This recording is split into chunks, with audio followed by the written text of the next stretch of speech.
এ পর্যায়ে আপনাদের সম্মুখে বক্তব্য পেশ করবেন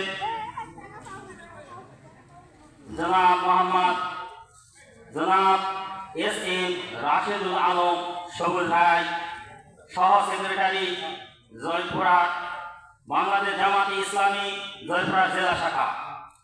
এ পর্যায়ে আপনাদের সম্মুখে বক্তব্য পেশ করবেন এস এম রাশেদুল আলম সবুজ ভাই, সহ সেক্রেটারি বাংলাদেশ জামাতে ইসলামী জয়পুরা জেলা শাখা ও সাবেক উপজেলা ভাইস চেয়ারম্যান জনাব সবুজ ভাই। আমি ওনাকে বক্তব্য পেশ করার জন্য বেশিরভাগ অনুরোধ করছি। ইয়া রাব্বি লাকাল হামদ কামা ইয়ানবাগি লিজালালি ওয়াজহিক আযীমি সুলতানিক। আলহামদুলিল্লাহি রাব্বিল আলামিন, আসসালাতু ওয়াসসালামু আলা সাইয়্যিদিল মুরসালিন ওয়া আলা আলিহি ওয়া সাহবিহি আজমাইন।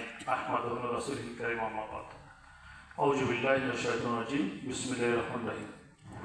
অধ্যক্ষর আয়োজিত তাফসীরুল কোরআন মাহফিলের সম্মানিত সভাপতি, উপস্থিত রয়েছেন আজকের এই আলোচনার মধ্যমণি, প্রধান আকর্ষণ, প্রধান আলোচক হযরত মাওলানা আব্দুল্লাহ আল মামুন ও অত্র এলাকার দিনদার পরেজগার, সম্মানিত উপস্থিতি, পর্দার আড়ালে মা ও বোনেরা, আসসালামু আলাইকুম ওয়া রাহমাতুল্লাহি ওয়া বারাকাতুহু। শুকরিয়া মহান রবের, দরুদ রাসূল সাল্লাল্লাহু আলাইহি ওয়াসাল্লামের প্রতি। সম্মানিত দিনদার ভাইরা, আমরা মূলত তাফসীর শুনবো আমাদের প্রধান আলোচকের কাছ থেকেই।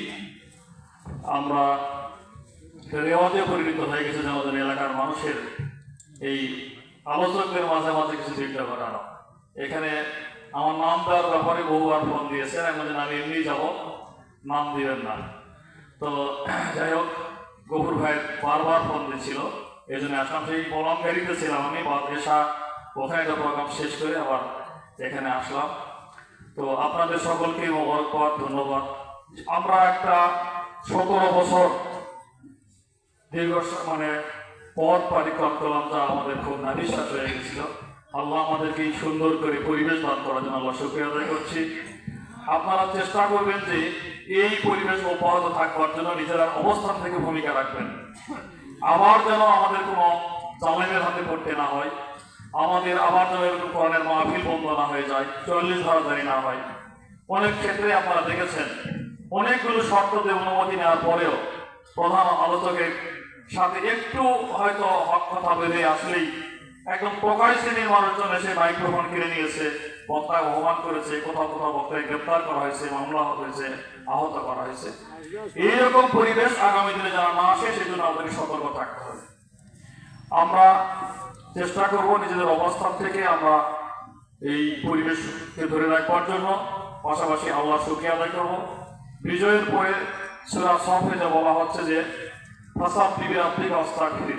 আমরা আল্লাহর তাসবিহ করবো, আল্লাহর কাছে মাগফিরাত কামনা করবো, ধৈর্য ধারণ করবো, সেভাবে আমরা আগামী দিনে চলি।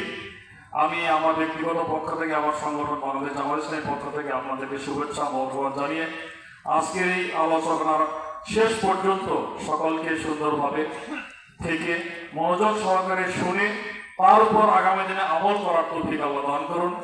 আমিন ও আখিরি দাওয়ানা আলহামদুলিল্লাহ। আসসালামু আলাইকুম ওয়া রাহমাতুল্লাহ।